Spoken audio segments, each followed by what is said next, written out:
하시는 것이라는 제목으로 말씀을 드리겠습니다. 자, 하나님이 기뻐하시는 것이 무엇이냐? 하나님이 기뻐하시는 것을 행하면은 교회도 대박이 나고 가정도 잘 되고 여러분들의 개인에게도 하나님의 은혜가 있는 줄로 믿습니다. 아멘. 그래서 여러분들이 어떻게 하든지 좀 이따가 말씀드리겠습니다만은 하나님이 기뻐하시는 것을 잘 행하십시오. 행하면은 여러분들에게 놀라운 하나님의 역사가 일어날 줄로 믿습니다. 교회도 하나님이 기뻐하신 일을 하지 못할 때에 교인들이 분해가 되고 교회가 공중분해가 되고 교회 간판도 떨어지고 문을 닫는 것을 보았습니다. 저는 지금 어디에 살고 있느냐 하면은 저 범서 천상에 살고 있습니다.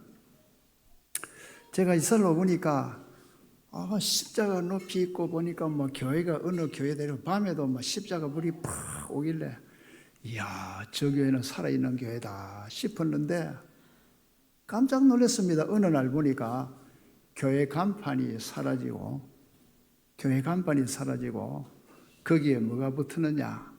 어떤 요양원이라고 하는 간판이 붙어 있는 겁니다.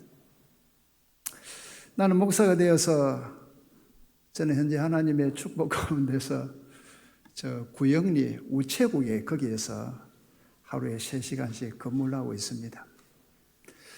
우체국에 근무하기 위해서는 구영리 그 길로 쭉 가야 되는데 갈 때마다 그 간판을 볼 때 내 마음이 찢어지는 것입니다. 왜 하나님의 교회가 이렇게 쫄딱 망하고 교회 간판이 내려와져야 되느냐? 교인들은 도대체 어디 갔으며 이 교회가 이제 문을 닫고 요양원으로 전락하다니 왜 말이냐? 나는 생각했습니다. 교회가 교회답지 못했기 때문이다. 교회가 하나님이 기뻐하시는 일을 하지 않았기 때문이다. 여러분들 하나님이 기뻐하시는 일을 하시기를 바랍니다. 그걸 찾아서 하시기를 축원합니다. 그것을 갖다가 열심으로 찾아서 할 때에 교회도 그렇고 가정도 그렇고 개인에게도 하나님의 놀라운 인도하심이 있을 줄 믿습니다. 저는 주일을 참 사모하고 기다립니다. 첫째 이유는 주일날 울주교에 와서 예배 드릴 때에 우리 한만상 목사님 설교가 너무 가슴에 와닿는 겁니다. 우리가 시편 119편에 보면 하나님의 말씀을 마치 뭐와 같다? 예, 꿀과 같다. 송이 꿀 같다. 제 머리맡에 뭐가 있느냐 하면 꿀단지가 있습니다. 어떨 때는 작대를 가지고 찍어 먹고 너무 먹으면 안 되는데 싶지만은 이것이 묘다 이 말입니다. 돌아서가 또 먹고 커피 탈 때도 먹고 그래가지고 이 참 하나님의 말씀이 꿀 같다는 그걸 갖다가 나는 절실히 실감을 하고 있는데 여러분들 울주교회는 복된 교회입니다. 우리 한망산 목사님이 이렇게 꿀 같은 메시지를 많이 전하기 때문에 우리 교인들이 영육간에 복을 받고 저도 여기 와서 힘을 얻고 정착을 하고 신앙생활을 하게 된 것입니다.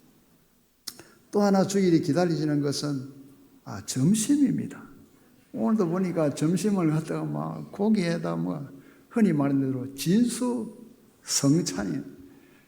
집사람이 앉아 있습니다만은 집에도 그만큼 먹기 어려운데 보니까 단백질도 있고 채소도 있고 온갖 게 다 있는. 나는 주일 점심이 기다리는 겁니다. 어느 교회 가봐도 울주교회만큼 이렇게 점심을 잘 해놓는 데가 없습니다. 그렇기 때문에 예배 마치자마자 교인들이 머리를 서들고 앉아가지고 밥을 먹는 그 모습이 아름답고 귀하다는 거. 먹는 데서 정이 오가는 겁니다. 먹는 데서 교회 사랑이 나타나는. 또 하나 주일이 기다려지는 것은 바로 밥 먹고 난 다음에 한 시대에서 가는 병원 예배 때문입니다. 제가 병원 예배를 이제 시작한 지가 우리 아까 찬양했습니다만 한 2달쯤 되었습니다. 그동안에 코로나 때문에 문을 닫고 있다가 새로 시작을 해서 저는 이제 처음이니까 한 목사님의 부름을 받고 가봤습니다. 가서 깜짝 놀랐습니다. 가보니까 곳곳에 울주교회의 흔적들이 많이 있는 겁니다. 또 하나는 가보니까 그 중환자들이 말씀을 사모해서 많이 모이고 있다는 것. 또 하나 놓칠 수 없는 것이 바로 뭐냐 하면은 아까 찬양을 같이 했습니다마는 우리의 선교 봉사팀. 실제로 가보면은 이분들의 수고가 아니면은 7층에 있는 그 사람들을 픽업할 수가 없는 거예요. 병실에 찾아가서 잘 못 움직이는 그들을 휠체어에 태워가지고 때로는 안아오기도 하고 땀냄새 나기도 하고 뭐 기저귀 찬 사람도 있고 정신없는 사람도 있는데 이들 일일이 다 얻고 울면서 이렇게 해가지고 휠체어에 태워서 7층 이제 이 강단에 모여오는 겁니다. 야, 나는 뭐 그저 설교를 하는데 지나지 않지만은 이분들의 헌신과 봉사가 없더라면은 무의미하다 생각을 하고 정말로 다시 한번 더 이 시간을 빌어서 그분들의 수고에 감사를 드립니다. 여러분들 격려 차원에서 봉사하는 팀원들에게 격려의 박수를 드립시다.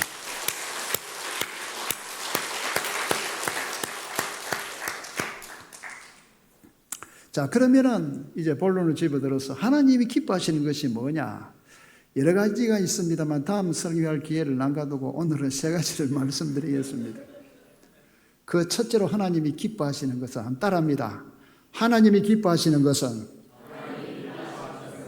주의 복음이다. 믿습니까? 복음이 뭐냐? 그대로 번역하면 복된 소식이라는 겁니다. 복된 소식. 죄인된 우리에게 뭐가 복된 소식입니까? 예수 그리스도라는 겁니다. 여러분들 중환자, 병원 환자들에게 무엇이 복음이고 무엇이 여러분들 행복입니까? 음식도 아닙니다. 옷도 아닙니다. 돈도 아닙니다. 그들에게 절실하게 필요한 것이 복음이 바로 뭡니까? 예수 복음이라는 겁니다. 예수를 전하는 것이 절실하다는 겁니다.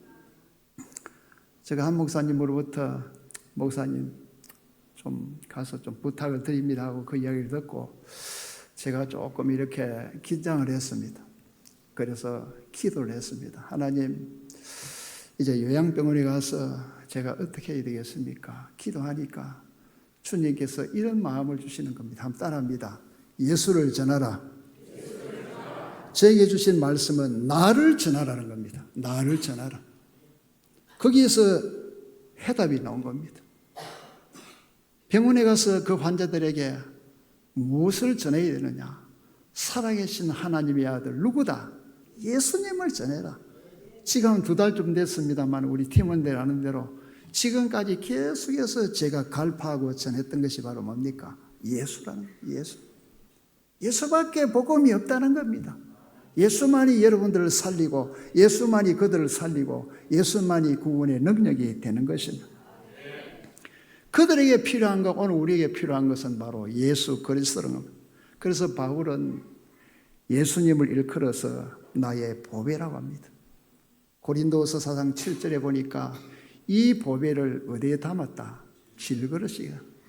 나는 보잘것없는 질그릇이지만 나를 빈디게 하는 것이 내 안에 계시는 누구다? 복음 되시는 보배 되시는 바로 예수 그리스도. 오늘도 우리 팀원들이 가서 이제 예배를 드리고 복음을 전했습니다마는 정말로 예수님은 보배입니다. 예수님은 보배 중에 보배입니다. 믿습니까? 예. 왜 보배냐? 오늘 본문에 보니까 사도 바울은 고백합니다. 내가 복음을 부끄러워하지 않는다. 내가 복음을 부끄러워하지 않는 이유는 이 복음이 바로 구원을 주는 하나님의 뭐가 된다? 능력이 된다는. 사람을 살리는 메시지가 되기 때문에 나는 이 예수의 복음을 부끄러워하지 않는다. 그러나 원래 바울은 이 복음을 몰랐고 예수를 몰랐습니다. 보배 되신 예수님을 만나기 전에는 오히려 예수님을 비판하고 교회를 비판하고 성도들을 비판하고 예수가 메시아가 아니고 예수가 보배도 아니다. 이단 괴수다. 그러나 예수님을 만나고 난 다음부터 예수님이 최고의 보배, 최상의 보배, 내 인생의 보배임을 그는 깨닫게 된 겁니다. 그래서 그때부터 목숨을 걸고 로마 국도를 오르다니면서 복음 되시는 예수 그리스도를 전하기 시작을 한 것입니다. 그는 절대로 예수를 부끄러워하지 않았습니다.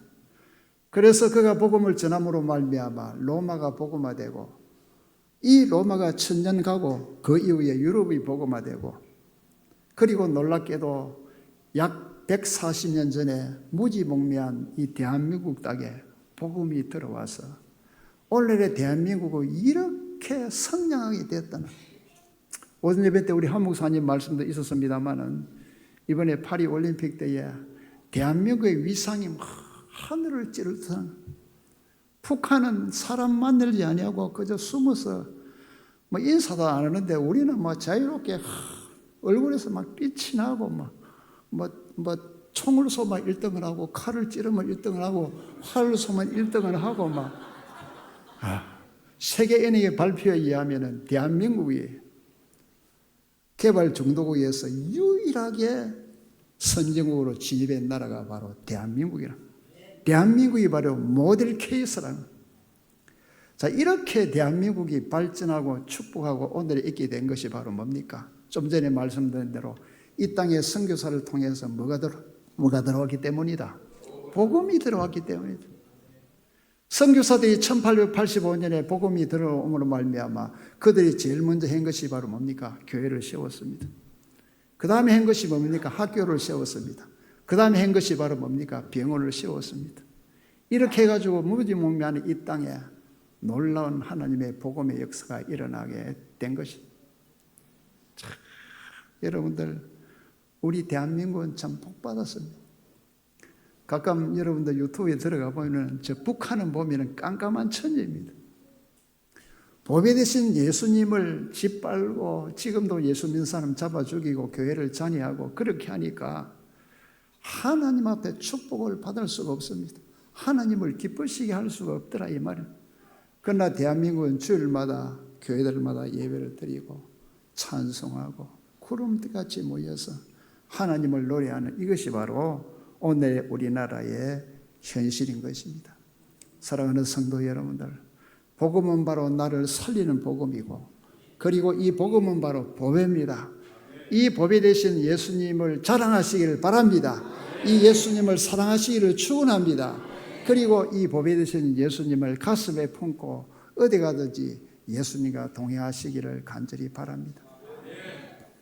제가 병원 이제 선교를 우리 팀원들에게 하면서 참 이분들에게 우리가 복음을 전한다는 것이 너무 중요하다는 것을 깨달았습니다. 그 이유는 우리 젊은 아이들 같은 경우에는 살 날이 많죠.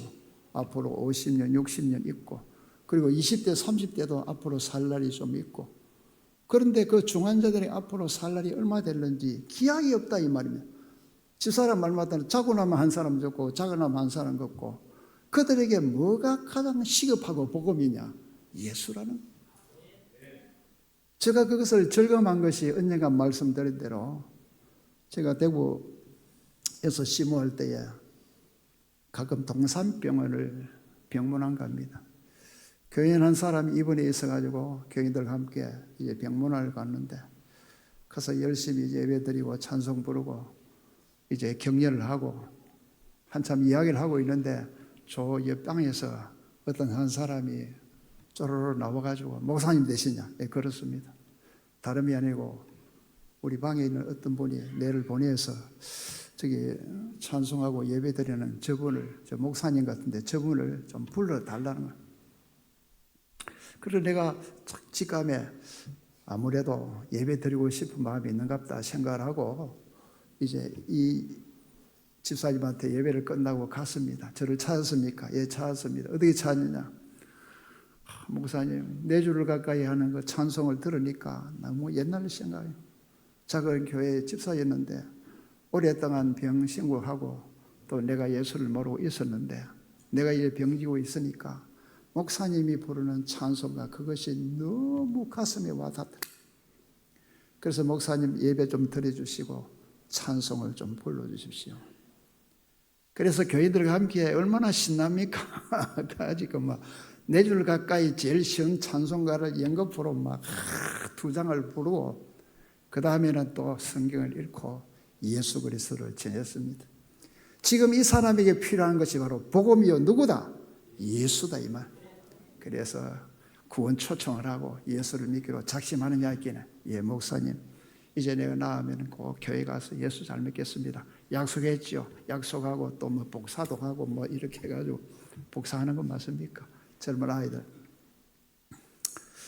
3일 뒤에 우리 집사님이 궁금해서 다시 그 병원에 갔었습니다. 병원에 가보니까 집사님은 많이 이제 회복이 되었고, 그래 하는데 약간 궁금한 것이 하나 있었습니다. 저 건너편에 있는 병실에 3일 전에 예배를 드리고 찬송을 불러다는 그분이 궁금한 겁니다. 그래서 교인들하고 가봤습니다. 가보니까 그 침대가 깨끗하게 비워져 있는 겁니다. 그런데 속으로 이 사람이 딴 병실로 옮겼는가. 그래서 옆에 분에 이야기했습니다. 3일 전에 우리가 와서 예배를 드리는데 이분이 어디 갔느냐? 퇴원했냐? 목사님 되십니까? 예, 그렇습니다. 다름이 아니고 이 사람이 어제 죽었다.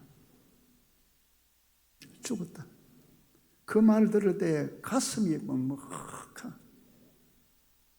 또 한편으로는 너무 또 감격스러운 것은 이 사람은 구원 하나님의 백성이기 때문에 목사가 우리 교회 교인 신방을 왔다가 그 끝에 가서 복음을 듣고 눈을 감았는 걸 생각하니까 너무 감사하더라. 예수의 복음은 우리를 살립니다. 내가 복음을 부끄러워하지 아니하노니 이 복음은 모든 사람 위에 구원을 주시는 하나님의 뭐다? 능력이다. 아멘. 예수 부끄러워하지 말고 직장에서나 학창에서나 만나는 사람들에게 이 복음을 전하시기를 바랍니다. 그리하면 하나님이 기뻐하시는 줄로 믿습니다. 이 복음을 엄필치 말하기를 무슨 복음이냐? 예수 복음이라. 복음이 많을 수 있지만은 유일하게 참된 진짜백이 복음이 바로 어떤 복음이냐? 예수 복음이라는 거예요. 예수 복음. 여러분들 우리는 감사하게도 이 예수 복음을 받고 예수를 믿고 하나님의 자녀가 되고 그리고 지금까지 헌신하고 충성하게 된 것을 기쁘게 생각합니다. 하나님의 자녀인 것을 기쁘게 생각하시고 복음을 사랑하시고 복음을 전하고 그리고 예수님과 함께하는 여러분들이 될 때에 하나님의 기쁨의 성도가 될 줄로 믿습니다. 하나님이 기뻐하시는 그 두 번째는 바로 예배입니다. 예배가 무엇이냐? 쉽게 말해서 예배는 구원받은 그 은혜에 감사해서 하나님께 뭐 하는 것이다? 영광을 돌리는 것입니다. 놀랍게도 우리는 하나님 앞에 예배자로 부름을 받았습니다. 저도 그렇고 장로님들도 그렇고 여러 모든 성도들이 여러분들이 하나님의 교회로 일평생 주님을 예배하는 뭐로 부름받았다? 예배자로 부름을 받았다는 거예요. 그렇기 때문에 아침에도 예배하고 저녁에도 예배하고 힘들어도 예배하고 밤에도 예배하고 항상 예배자로서 주님을 예배하시는 성도들이 되기를 간절히 바랍니다. 그런데 예배는 그럼 어떻게 해야 되느냐? 예수님은 요한복음 4장 23절과 24절에 보니까 하나님은 이 예배하는 자를 찾으신다고 했습니다. 야, 그러니까 이 예배하는 것이 너무너무 소중하다 이 말입니다. 우리가 얼마나 예배합니까? 예배는 뭐 주일 예배하고 오후 예배하고 수요일 예배하고 새벽 예배하고 이렇게 예배를 합니다만 늘 하다 보면은 때로는 매너림에 빠져가지고 조금 형식적으로 하는 경우도 있지만은 예수님은 예배하는 자의 자세에 대해서 말하기를 한번 따라합니다. 신령과 진정으로 예배하라. 옛날 번역이 좋습니다. 뭐 영어로 물론 그것도 괜찮습니다만은 신령과 진정으로 예배하라. 그분에게 최상의 정성을 다해서 주님께 예배하면은 주님께서 그 예배자를 기뻐하시고 은혜를 베풀어 주시는 것입니다. 예배하는 현장에 찾아오십니다. 그런데 여기에 또 놀라운 일이 있습니다. 여러분들 그저 예배라고 할 때는 그저 예배인갑다 싶으지만은 예배에는 5가지 요소가 있습니다. 이 요소를 여러분들이 잘 기억을 하시고 앞으로 예배 드릴 때에 신중하고 사는 마음으로 예배를 드리심으로 큰 은혜와 복을 받기를 바랍니다. 예배 요소 가운데 첫째가 바로 뭐냐? 찬양입니다. 예배 순서에 찬양이 있죠. 뭐 성가대 찬양이 있고 여러분들이 부르는 그런 뭐 특송이 있고 그 다음에 두 번째는 바로 뭡니까? 기도입니다. 기도. 세 번째는 바로 뭐냐? 헌금입니다. 연보. 네 번째는 바로 강론인데 목사님이 전하는 메시지입니다. 마지막 피날레 5번째가 뭡니까? 축복 기도입니다. 자, 여기에서 우리가 조금 걸음을 멈추고 예배를 한번 분석하면 재미있는 일들이 나옵니다. 예배는 우리가 하나님께 드리는 것이 있고 잘 드리면 그 예배를 통해서 하나님께서 우리에게 주시는 축복이 있습니다. 우리가 하나님께 드리는 것이 첫 번째 뭡니까? 찬양을 드리고 그 다음에는 헌금을 하기도 하고 그 다음에 기도를 하기도 하고 이렇게 해서 하나님 감사합니다 하고 찬양을 하고 기도하고 하나님 앞에 헌금을 드립니다. 그 다음에 이렇게 하면 하나님께서 예배하는 자에게 은혜와 복을 주시는데 그게 뭡니까? 우리 한 목사님이 전하는 그 말씀을 통해서 생명의 양식을 우리에게 준다 이 말입니다. 아멘 하고 받아들일 때에 그 예배자에게 놀라운 축복이 있는 것입니다. 그리고 마지막으로 하나님께서 예배자에게 주시는 결정적인 한 방이 있는데 그게 뭡니까? 마지막에 목사님이 하는 축복기도입니다. 성부와 성자와 성령의 이름으로 하는 축복기도. 이 축복기도를 목회자만이 할 수 있는데 제가 옛날에 대구 성산교회 이제 목사 안수를 딱 받고 그 다음 주일 되었습니다. 그 다음 주일 딱 되니까 부목사기 때문에 속으로 이제 축도를 연습을 달달달 애워갔습니다. 애워갔는데 그 다음 노예 끝나고 주일 딱 되니까 정도원 목사님 이제 목사가 됐으니까 한번 축도를 한번 해 주십시오. 야, 너무나 뜻밖인데 올라가는데 다리가 후들후들 하는 겁니다. 다리가 후들하는데 그래도 내가 목사인데 영을 한번 해야 되겠다 싶어서 손을 이렇게 거울 보고도 연습을 많이 한 겁니다. 요래 해야 될지 어떤 목사님들 보면은 이래 하는 분들도 있고 또 요래 한 분들도 있고 또 이래 한 분들도 있고 또 이래 한 분도 있는데 그래서 연습을 많이 해가지고 축복기도를 했습니다. 이야, 축복기도 하고 나니까 내 스스로가 은혜가 되는 겁니다. 너무 여러분들 이것이 바로 예배자에게 주시는 예배를 통해서 하나님께서 우리에게 주시는 놀라운 축복입니다. 그래서 여러분들이 예배할 때마다 특별히 하나님 앞에 정성을 다하시고 목사님을 통해서 주시는 말씀의 떡을 먹고 마지막으로 축복 기도를 받고 돌아가서 한 주간도 이 험악한 땅 위에서도 믿음으로 승리하시기를 간절히 바랍니다. 참된 예배, 그 예배자에게 하나님의 위로가 있는 것입니다. 마지막으로 하나님이 기뻐하시는 것이 바로 뭐냐? 한 두 가지가 더 있습니다만 그거는 다음에 또 확인하고 세 번째로가 바로 뭐냐? 순종입니다. 무엇이라고요? 순종입니다. 이 순종은 기독교 신앙의 큰 부분을 차지하고 있습니다. 성경은 순종의 가치를 이렇게 설명합니다. 사무엘상 15장 22절에 한번 따라합니다. 순종이 제사보다 낫습니다. 그러니까 제사보다도 하나 더 위순서가 바로 뭐냐? 순종이라는 겁니다. 순종하면.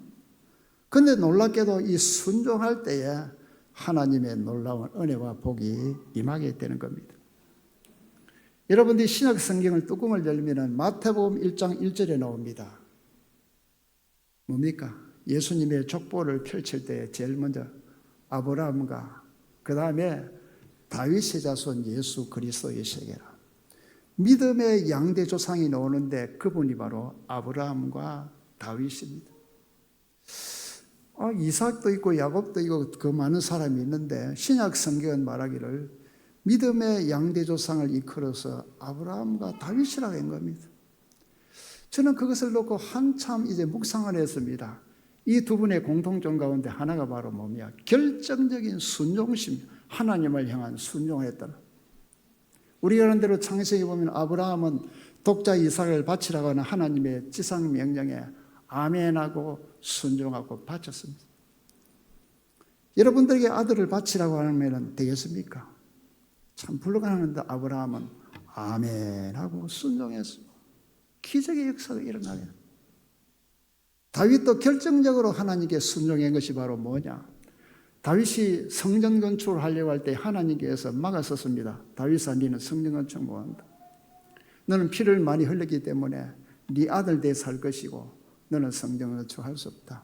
우리 같으면 내가 능력이 있고 그 당시에 다윗의 힘으로는 얼마든지 성전 건축을 하고 남을 수 있는데 왜 하나님이 나에게 성전 건축을 만료하실까? 불평할 수가 있는데 다윗은 기쁨으로 하나님의 뜻에 순종하고 아멘했습니다. 그리고 솔로몬이 성전 건축할 수 있도록 모든 뭡니까? 재료를 다 준비를. 그래서 다윗은 하나님이 축복했는데 한번 따라합니다. 내 마음에 합한 사람이라. 하나님은 다윗을 이끌어서 내 마음에 합한 사람이라. 이렇게 하나님은 순종하는 성도에게 은혜를 베풀어 주시고 그들의 생애를 빛나게 해 주시는 것입니다. 순종의 결과는 놀랍습니다. 이사야 1장 19절에 보니까 즐기어 순종하면 땅의 아름다운 소사를 먹을 것이고, 신명기 28장에 보면은 즐기어 순종하면 들어가도 복을 받고 나가도 복을 받고 하늘에서도 복을 받고 땅에서도 복을 받고. 순종하십시오. 하나님의 말씀에 순종할, 하나님의 뜻에 묵묵히 순종할 때에 거기에 기적이 일어나게 되는 것입니다. 제가 부목사로 있다가 처음 담임 목사로 부름을 받은 곳이 경북 영천교회였습니다. 그때 제 나이 이제 37이었습니다. 그때 교회 교세가 한 180명이 모였고 장로님들이 한 5분 계셨고, 그래서 처음 담임 목사로서 참 마음에 드는 거예요. 첫날 가서 제가 설교를 하면서 이런 설교를 했습니다. 우리가 하나님 앞에 약속을 하는데 그 약속, 그것을 반드시 지키라. 약속을 지키면 하나님이 기뻐하신다. 며칠 뒤에 어떤 집사님이 전화를 왔습니다. 목사님 좀 뵀으면 좋겠습니다. 양복점을 하는 어떤 집사님인데 자기 양복점에 좀 와주십사고 이야기하는 겁니다. 그래 가보니까 집사님이 심각한 얼굴로 이야기하는 겁니다. 목사님, 제가 어떻게 하면 좋겠습니까? 왜요? 목사님 보시다시피 지금 예배당은 크게 잘 지었는데 자기도 예배당 지으려고 건축 헌금을 작정을 했다는 겁니다. 지금 뭐 30수년이 됐으니까 그때 돈 200만 원이니까 지금 뭐 한 1000만 원 될는지 모르겠습니다만은, 그래도 양복점이 어려운 가운데서도 200만 원 작정을 해놓고 있었는데 양복점이 가보니까 파리를 날리고 손님을 얻고 200만 원 해놓고 똥을 사고 있는 거예요. 그러면서 그가 재정부에 찾아가니까 재정집사님들이 아이고 뭐 예배당도 다 됐으니까 이제 뭐 헌금 현조랑하고 결손 처리를 재정부에서 해준 겁니다. 결손 처리 알죠? 안 바쳐도 된다. 그래서 마음이 이제 시원한 상태로 있었는데 제가 담임 목사로 와가지고 설교를 하면서 하나님 앞에 약속한 것은 지키라고 하니까 이 사람이 갑자기 갈등이 오게 된 겁니다. 도대체 내가 어떻게 해야 되는? 그래서 그분에게 이야기했습니다. 집사님, 내가 보니까 상당히 어려운 것 같은데 그래도 성경 말씀대로 약속은 약속입니다. 약속을 지키십시오. 어려우면은 한 달에 10만 원씩이라도 20개월 내고, 그것도 안 되면은 빚내 가서라도 당신이 약속금을 드리라. 반드시 하나님이 기억하여 축복할 것이다. 정말 그럴까요? 사람이 단순합니다. 그래서 손을 붙들고 둘이서 부둥켜 안고, 하나님 아버지, 이 양복점이 파리를 날리고 있는데 하나님 양복점 축복해 주시고 이 헌금할 수 있도록 은혜를 베풀어 주시옵소서 하고 그렇게 나왔습니다.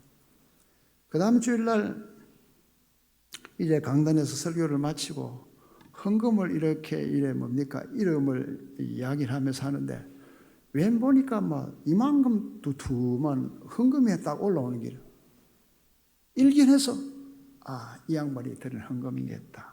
딱 보니까 헌금이 두툼한 길을, 지금은 5만 원짜리 있지만 그때 만 원짜리니까 200만 원 같은 몇 장입니까? 200장이에요. 그래서 이름을 보니까 아무개 집사나. 그래서 내가 눈물이 없도록 축복 기도해줬습니다. 그리고 마치고 그 다음날 찾아갔습니다. 아니 이 팔이 날리는데 빚내서 했나 그랬기는. 목사님 그것이 아니고 목사님 오셔가지고 축복기도 해주고 자기는 그렇게 하려고 생각하고 있었는데 다음날 이상한 일이 나왔습니다. 어떤 신혼부부 둘이 와가지고 양복을 맞추는데 양복을 5벌로 해더라. 지금은 뭐 기성복하지만 그때는 양복을 다 하는데 뭐 장인어른 뭐 누가 하면서 양복을 5벌로 하는데 거기에서 벌써 200만 원이 딱 떨어지더라는 겁니다. 그래서 막 두 번 볼 거 없이 그걸 그대로 헌금해야 되겠다 생각하고 이제 200만 원을 헌금을 딱 한 거. 그 내가 그걸 보고서 너무 감사해서 눈물이 핑 도는 겁니다. 하나님이 당신을 축복할 것이다. 반드시 축복한다. 그래서 기도하고 나왔는데 그 다음 주간이 되니까 급히 부르는 겁니다. 목사님 오죠. 다름이 아니고 목사님이 가고 난 다음에 8일 날 되는 이 양복점에 양복 맞추러 오는 사람이 매일같이 생긴다는 거야. 그것도 결혼식 하는 사람들이 오면 양복을 5벌씩 맞추는데 이런 게 일주일에 한 번씩 생기니까 너무 신기하다. 그러니까 목사님 우리 양복 좀 놀러 오십시오. 목사가 놀러 가는 거야. 목사님 왔다 갔다 하면 그런 일이 일어나니까 목사님 딴 거 아니고 뭐 오시가지고 좀 앉아 계시다가 실제로 내가 또 가니까 사람들이 와가지고 뭐 양복 기질을 보고 이거 어떠느냐 하고서 양복을 몇 벌로 맞춰 이러니 내가 있는 동안에도 막 일어나게 되는 겁니다. 그러니까 이 양반이 너무너무 감사해서 제가 거기에 있는 동안에 저에게 감사하면서 내한테 감사하지 말고 하나님 앞에 감사해라. 철저히 양복을 해내는 겁니다. 봄에 양복한 물, 가을, 여름에 이래가지고 나중에는 양복이 막 열 몇 벌이 돼요. 그것도 너무 많으니까 드라이클리닝 하는데 돈도 많이 들어가지고 집사님 이제 고마 가져오라 고마 가져. 나중에 제가 영천교회에 있다가 대구 대형교회로 이제 옮기돼서 옮기되니까 목사님 영천에 한번 놀러 오십시오. 와요. 내가 양복을 목사님에게 특별히 콤비를 한번 맞췄으니까 콤비를 입으러라. 치수는 아니까. 내 가기가 민망한데 하면서도 은근슬쩍 기분 좋은 겁니다. 그래서 이제 양복을 하다 또 하나 얻어 입고 뜨고 왔는데 제가 이런 이야기를 하는 것은 여러분들 하나님과의 약속입니다. 하나님의 말씀에 순종하고 여러분들이 믿음으로 나가면은 하나님의 놀라운 은혜가 있을 줄로 믿습니다. 특별히 이 교회의 담임 목사로 세울 우리 한만삼 목사님이 교회 어떤 것을 하자 하지 마라 할 때에 그것을 갖다가 힘드는데 안 된다 하지 말고 아멘하고 순종하고 따라가십시오. 왜 그러냐면 하나님께서 축복하기 위한 하나의 빌미다 이 말이에요. 거기에 순응하고 축복하면은 하나님의 기적이 일어나게 되는 것입니다. 저는 과거에 어떤 교회에 있을 때 예배당을 짓는데요. 장로님들이 이렇게 작정 헌금을 하는데 유일하게 어떤 장로님이 나는 헌금을 할 수 없습니다 하면서 딱 부리끼를 걸고서 뒤로 나잡아요. 그런데 역사가 일어나는데 그날 밤에 그분이 세상을 떠나고 말아.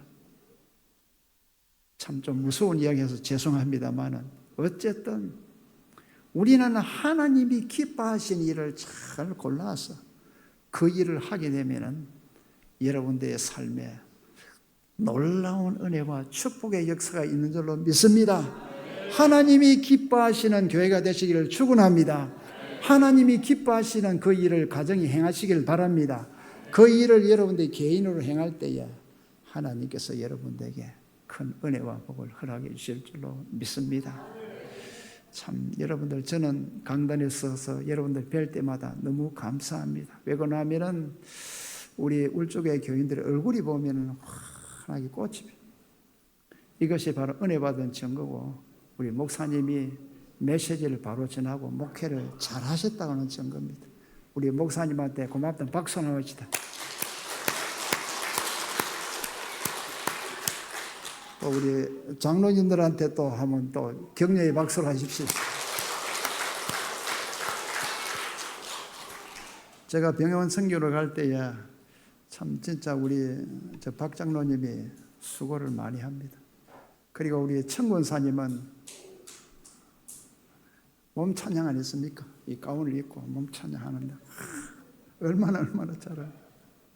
또 자매들은 나가지고 또 바이올린을 켜고 또 우리 집사님들은 땀 흘리면서 휠체어에 태워가지고 이렇게 픽업하기도 하고 그걸 볼 때마다 야, 이분들이 뭐 자기 영광을 받기 위해서 그런 것이 아니라 하나님을 기쁘시게 하기 위해서 예수의 사랑 때문에 주의 복음 때문에 이렇게 헌신하는 것이 아니겠느냐 생각하면서 저는 그걸 지켜보면서 너무너무 감사하게 생각하고 있습니다. 제가 이렇게 또 병원 예배를 맡게 된 것이 너무 감사합니다. 그래서 저는 최선을 다해서 복음 선교하는 데 애를 쓸 것이고, 아까 찬양을 했습니다마는 여러분들 가운데 뜻이 있는 분들은 예배 마치고 주일날에 1시쯤 돼서 앞에 나오십시오. 앞에 나오시고 사람이 많을수록 좋습니다. 그래 가서 각 층마다 사람들을 피금해가지고 막 가서 춤도 추고 막 뭡니까 이래 하면은 하나님의 역사가 일어날 줄로 믿습니다. 여러분들 복된 울주교회 그리고 복된 우리 선교팀 그리고 성도들 되시고 하나님을 기쁘시게 하는 여러분들 되시기를 바랍니다. 기도하겠습니다. 하나님 아버지